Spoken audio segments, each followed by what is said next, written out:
Sting never understood. He couldn't tell you how he got over.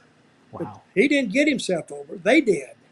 Scott Hall and those other guys got him over.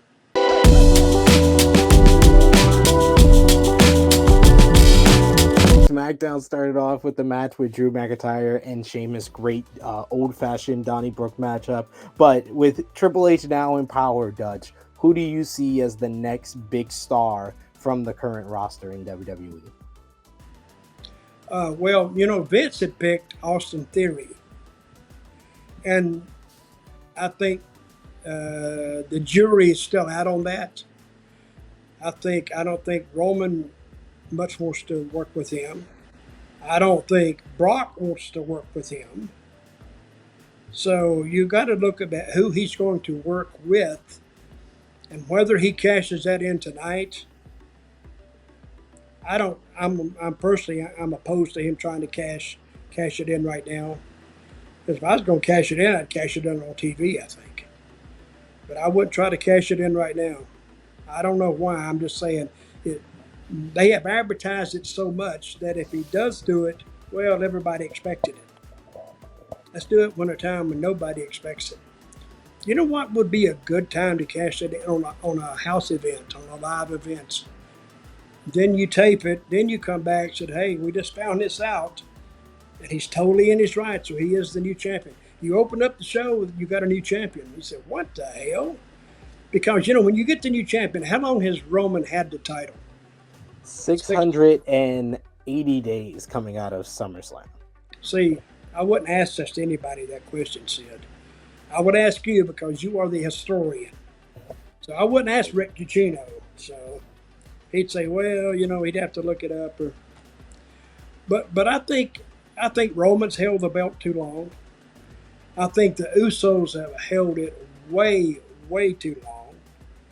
I think those belts need to change hands at least twice a year and give somebody else a chance. So I don't know, but I think we'll see a better product overall. I'm hoping. Hey, and I bet this too, because Vince, he didn't want creative people to really have a lot of wrestling knowledge.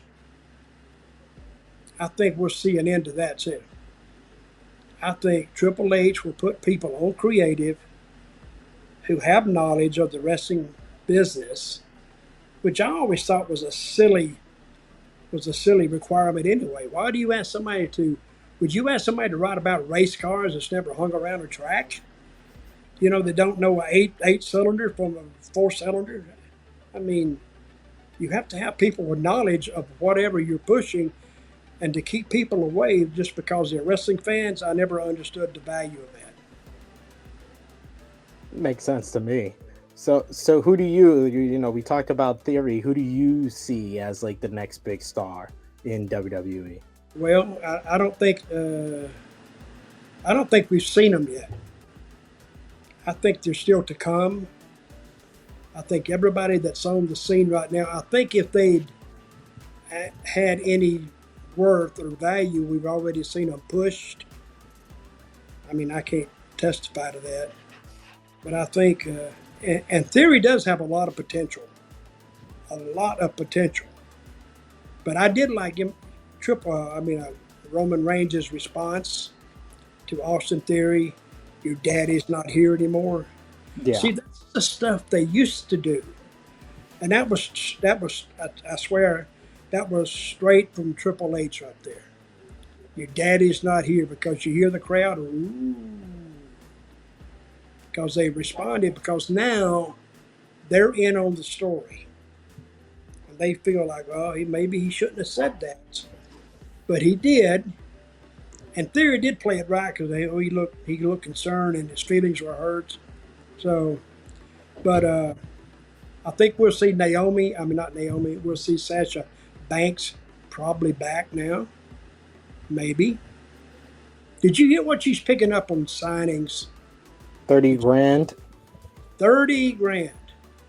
Which sounds outrageous, and it is, really. But I bet her autograph is not cheap. If she could sell a picture and an autograph for $100, You only need 300 people to cover the 30,000, right? Exactly. And Exactly. they can do that. Yeah. That's not that big a deal.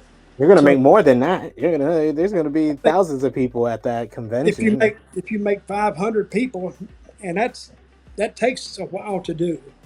But I've seen those lines waiting for those stars autographs. They're long, Yeah. and hers would be long. So if they did 500, promoter make 20 grand. They'll do that. They'll pay 30 grand to make 20, 7 days a week, twice on Sunday. I would, but Exactly. and I was listening to Road Dogg and uh, Vince and another guy on Sportskeeda. I think he's Featherstone. Hmm. I had to laugh at Road Dogg. He's hilarious. Uh, so anyway, and he was saying about the $30,000.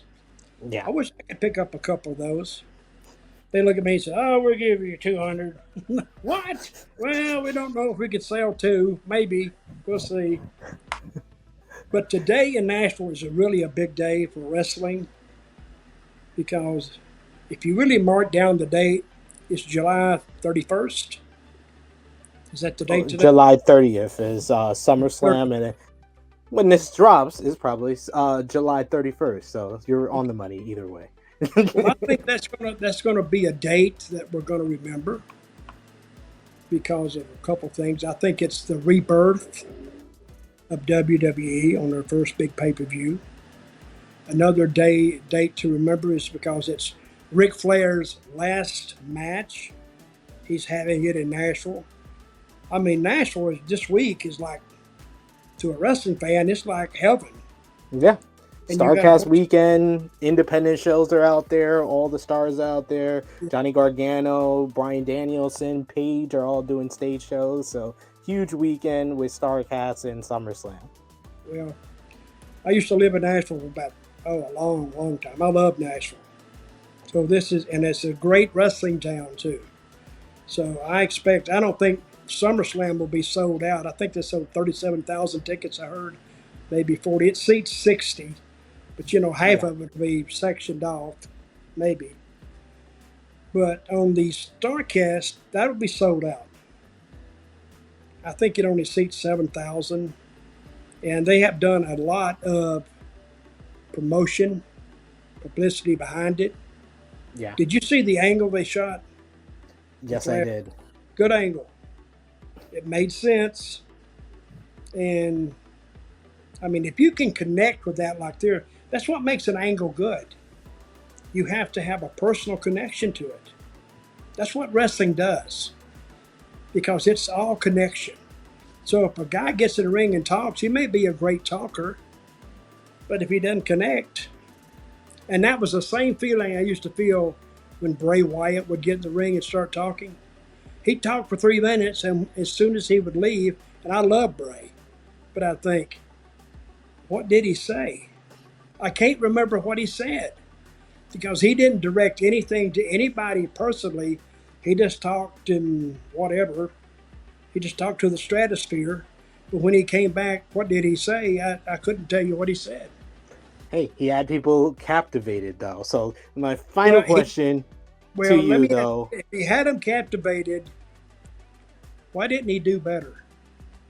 He had fans. I'm saying he had fans. Yeah. But do you think he had fans like Undertaker had fans? No. Okay, that's what I'm saying. Different. It's a different era, a different way to connect. So Well, different all, era, and it yeah. didn't work. I don't think. I think they could have done a lot better with him, really, because they had the. It's like when you get some dough, and you're gonna try to mold it into something.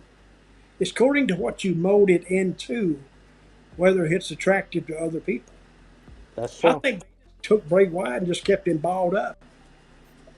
And I don't know So how much of this was his idea or their idea. I think it was his idea yeah, it was. because you can be in wrestling and not even understand it. You know who else didn't understand wrestling? I'm all over the place now. Ooh. And you'll be amazed at this. Sting. Sting never understood He couldn't tell you how he got over. But Wow. he didn't get himself over. They did. Scott Hall and those other guys got him over, but he couldn't tell you how to get himself over. And the Crow got him over. It's things they gave him. It's not any of his ideas. So, and he told me that one time.